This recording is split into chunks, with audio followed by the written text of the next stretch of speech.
Hi friends, welcome to HS Rockstar Boys channel. இன்னைக்கு நம்ம கல்யாண வீட்டு பிரியாணி எப்படி பண்றதுன்னு பார்க்கலாம்.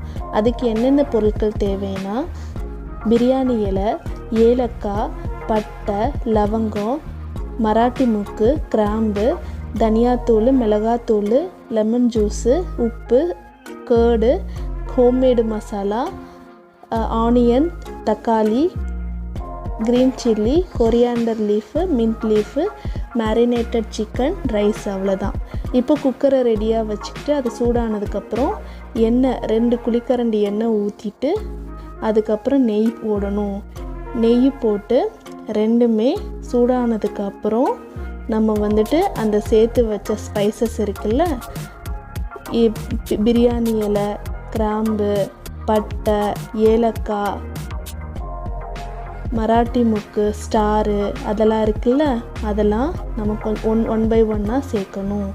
சேர்த்துட்டு அதெல்லாம் நல்லா பொரிஞ்சு வந்ததுக்கப்புறம் நம்ம அதுக்கப்புறம் சிம்மில் வச்சிடணும், ஏன்னா அது கருகிரும். ஸோ சிம்மில் வச்சு இதெல்லாம் ஆட் பண்ணிக்கணும். நல்லா பொரிஞ்சு வந்ததுக்கப்புறம் நம்ம ஆனியன் சேர்க்கணும். ஆனியன் இன்றைக்கி நான் 3/4 கிலோ அரிசி, 3/4 கிலோ கறி, அதுக்கு 13 வெங்காயம் போட்டேன். 13 வெங்காயம் நீலவாக்கில் கட் பண்ணி அது சேர்த்துருக்கு. அதை நல்லா ப்ரௌனிஷ் கலர் வர்ற அளவுக்கு நம்ம மீடியம் ஃப்ளேமில் வச்சு அதை வதக்கணும். நல்லா ப்ரௌனிஷ் கலரில் வர அளவுக்கு அது பச்சை வாசனையும் போகும், அது கலர் சேஞ்ச் ஆகும். அது வரைக்கும் வதக்கிக்கிட்டே இருங்க. அதுக்கப்புறம் நம்ம ஜிஞ்சர் கார்லிக் பேஸ்ட்டு சேர்க்கணும். நான் இது இன்க்ரீடியன்ட்ஸில் சொல்ல மறந்துட்டேன். Ginger garlic paste equal quantity, same அளவு கார்லிக்கு, சேம் அளவு ஜிஞ்சர், ரெண்டுத்தையும் சேர்த்து அரைச்சி வச்சுக்கணும். அதையும் சேர்த்துக்கணும். இது பச்சை வாடை போகிற அளவுக்கு வதக்கணும். மீடியம் ஃப்ளேமில் வச்சு நல்லா வதக்கி விட்டதுக்கப்புறம் எண்ணெய் பிரியும் பாருங்கள். உங்களுக்கு ஒரு டிப்ஸ் என்னன்னா, இது சீக்கிரம் வதங்கணுன்னா உப்பு சேர்த்துருங்க ஃபஸ்ட்டே, அப்போ சீக்கிரம் வதங்கிரும். இது ஆனியன், டொமேட்டோ எப்போவுமே இதுன்னு பிரியாணின்னு இல்லை, எந்த ஒரு சமையல் செய்யும்போது அது உப்பு சேர்த்துட்டிங்கன்னா சீக்கிரம் வதங்கிரும். இப்போ நான் க்ரீன் சில்லி ஆட் பண்ணியிருக்கேன். இந்த 3/4 கிலோ பிரியாணிக்கு நான் 8 பச்சை மிளகா போட்டிருக்கேன். ஏன்னா நான் மேரினேட் பண்ணி வச்சுருக்கிறனால அதுலேயும் கொஞ்சம் ஸ்பைசி இருக்கும். அதுக்கே 8 க்ரீன் சில்லி ஆட் பண்ணியிருக்கேன். அந்த மேரினேட் பண்ணது எப்படின்னா, நார்மல் கபாப் மசாலா போட்டு மேரினேட் பண்ணி வைக்கலாம். அப்படி இல்லைன்னா வீட்டில் இருக்கிற ரெட் சில்லி பவுட்ரு, தனியாத்தூள், உப்பு, மஞ்சத்தூள், இது 3த்தையும் போட்டு இது மட்டும் சேர்த்து நீங்கள் மேரினேட் பண்ணி 1 ஹவர் ஃப்ரீசருக்குள்ளே வச்சுருங்க. அதுக்கப்புறம் வெளியே எடுத்து நம்ம பிரியாணிக்கு யூஸ் பண்ணிக்கலாம். இப்போ சிக்கனையும் போட்டு நான் மிக்ஸ் பண்ணி வதக்கிட்டுருக்கேன். ரொம்பவும் நீங்கள் கிளறாதீங்க, சிக்கன் அந்த லெக் பீஸு, விங்ஸ்லாம் உடஞ்சிரும். இப்போ நான் டொமேட்டோ ஆட் பண்ணியிருக்கேன்.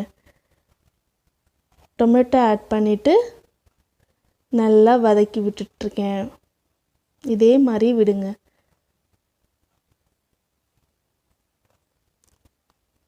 இப்போ நான் கல்லுப்பு போட்டிருக்கேன். தேவையான அளவு, இந்த பிரியாணிக்கு தகுந்த அளவு நான் கல்லுப்பு போட்டு வதக்கிட்டுருக்கேன். இந்த ரெசிபி பிகினர்ஸ்க்கு ரொம்ப ஹெல்ப்ஃபுல்லாக இருக்கும். ஈஸியாக தான் இருக்கும். இது பார்த்து நீங்கள் பண்ணால் உங்களுக்கு ஹெல்ப்ஃபுல்லாக இருக்கும். சமைக்க தெரியாதவங்க கூட இதை பார்த்து சமைச்சிக்கலாம்.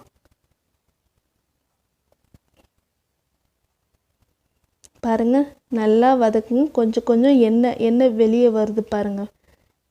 எண்ணெய் திறக்கி எண்ணெய் வெளியே வருது பாருங்கள். இப்போ நான் ஸ்பைசஸ் ஆட் பண்ணுறேன். ரெட் சில்லி பவுட்ரு, தனியாத்தூள் அண்டு ஹோம்மேடு மசாலா. இந்த ஹோம்மேடு மசாலா நான் எப்படி பண்ணுறதுன்னு செப்பரேட் வீடியோவில் உங்களுக்கு எக்ஸ்பிளைன் பண்ணுறேன். இது எல்லாமே சேம் குவான்டிட்டி, 1 டேபிள் ஸ்பூன்.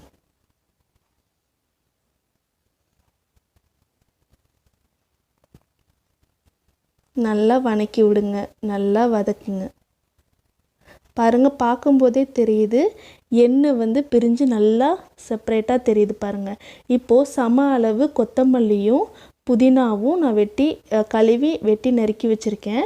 அது பாருங்கள், அதை சேர்த்துட்டு அதுக்கப்புறம் கேர்டு 1 கப் கேர்டு ஆட் பண்ணியிருக்கேன். நல்லா வதக்குங்க. இது சேர்த்தாச்சா? பாருங்கள், பார்க்கும்போதே ரொம்ப கலர்ஃபுல்லாக இல்லையா? பார்க்கும்போதே நல்லா இருக்குல்ல? நான் சொல்கிற அதே மெத்தடில் பண்ணுங்கள், உங்களுக்கு உண்மைக்குமே டேஸ்ட்டாக வரும். இப்போ வந்து லெமன் ஜூஸ், ஒரு லெமன் ஜூஸில் பாதி, அதனோட பாதியை வந்து நான் ஜூஸ் எடுத்து ஊற்றிருக்கேன் 3/4 கிலோ பிரியாணிக்கு.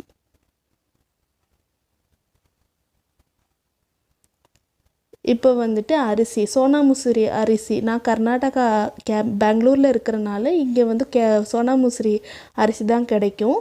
இங்கே வந்துட்டு 1 டம்ளர் அரிசிக்கு 2.5 டம்ளர் தண்ணி ஊற்றணும். நான் இன்றைக்கி 3 டம்ளர் அரிசி, அதாவது 3/4 கிலோ எடுத்துருக்கிறனால நான் 7.5 டம்ளர் தண்ணி ஊற்றினேன். இதுவே நீங்கள் வந்து பாஸ்மதி ரைஸ்னால் 1க்கு 1.5 ஊற்றினா போதும். ஏன்னா அதை நம்ம சோக் வேறு பண்ணுவோம்ல, 1க்கு 1.5 ஊற்றினா போதும். நான் இன்னொரு வீடியோ வேறு காட்டுறேன், அதில் பாஸ்மதி ரைஸ் பண்ணி எப்படி பண்ணணுங்கிறது. இது சோனா மசூரி ரைஸ் வச்சு பண்ணது. பாருங்கள், சுவையான பிரியாணி ரெடி. நீங்களும் ட்ரை பண்ணி சந்தோஷமாக சாப்பிடுங்க. மறக்காமல் எங்கள் சேனலை சப்ஸ்கிரைப் பண்ணுங்கள். பாய்.